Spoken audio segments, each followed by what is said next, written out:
So yan mga par, DIY tayo ngayon.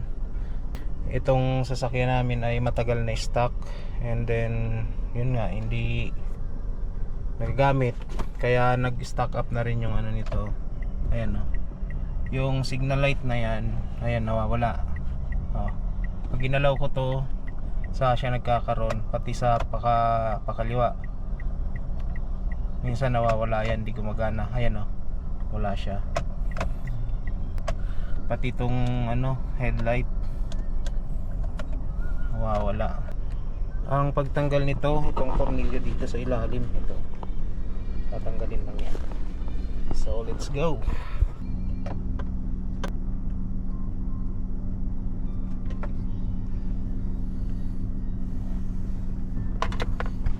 Hinangat lang to pataas eh.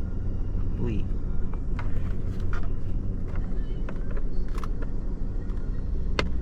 yan,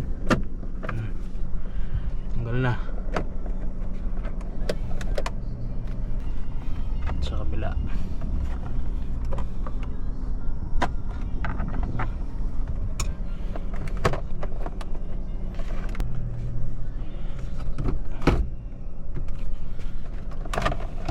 yan. Tapos itong sa baba, tayin muna natin ang makina.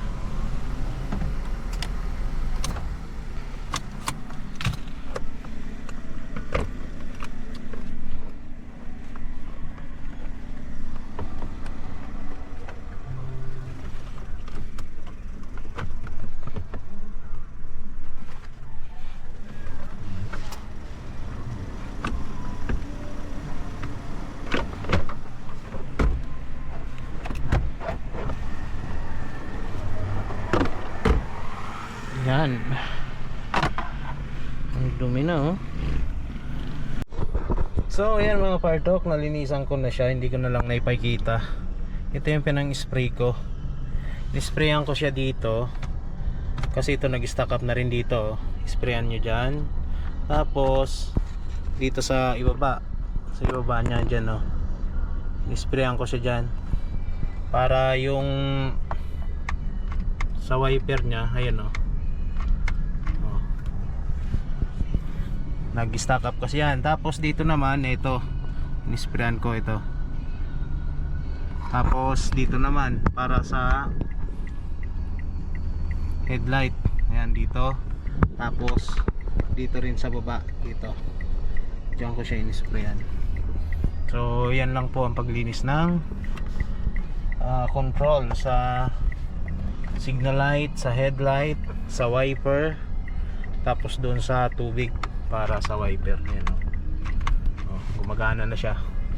So dati kasi nahirapan ako pagana niyan. So yun lang. Yung sa headlight naman gumagana siya, pero yung sa high hindi, or hindi siya naglalak. Ano, gumagana na siya. Yung kulay blue. Dati kasi pag ginanyan ko yan, hindi yung maglalak, so mamamatay. So ngayon okay na siya. Para mapatay ko yun, kailangan ko pa i-turn off yung headlight. Ayan okay na siya. So on.